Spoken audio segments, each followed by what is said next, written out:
C'est à l'occasion d'observations sur les papangs que je faisais en tant que bénévole pour la CEOR que j'ai découvert dans le fond de la ravine à Malheur, à quelques dizaines de mètres du chemin Crémont,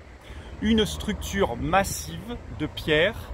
maintenue en place par un mortier de chaux. Et on parle d'une structure de plusieurs centaines de mètres cubes à quelques dizaines de mètres du chemin Crémont.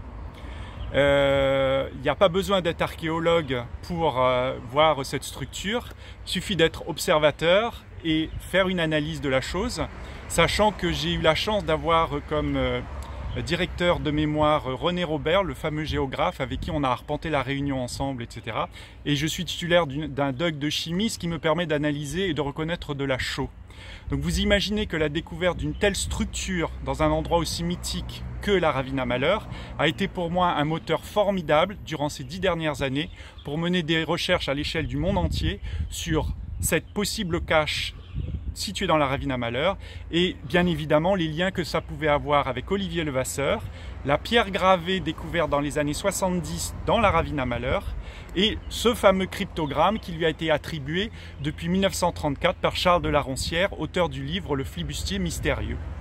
Donc j'ai fait un dépôt au niveau de la DAC en 2013. La chose a été prise suffisamment au sérieux puisque dans les semaines suivant cet envoi, la zone en question indiquée dans ce dossier avait été balisée et entièrement défrichée à des fins d'analyse.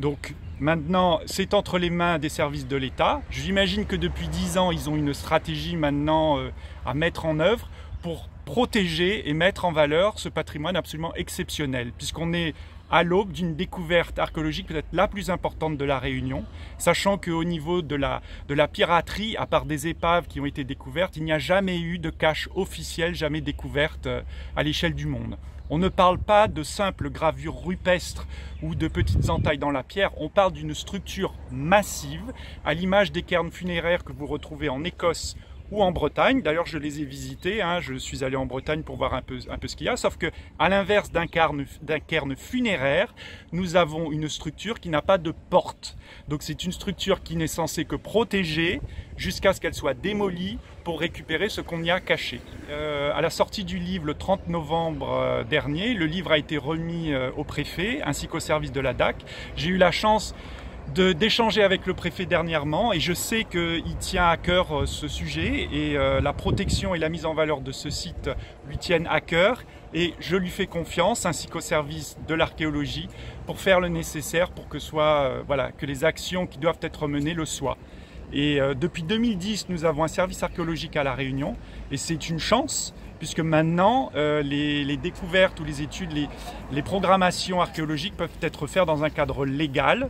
et c'est vraiment une excellente chose pour La Réunion, surtout qu'on a quand même des gens très compétents à La Réunion dans ces domaines.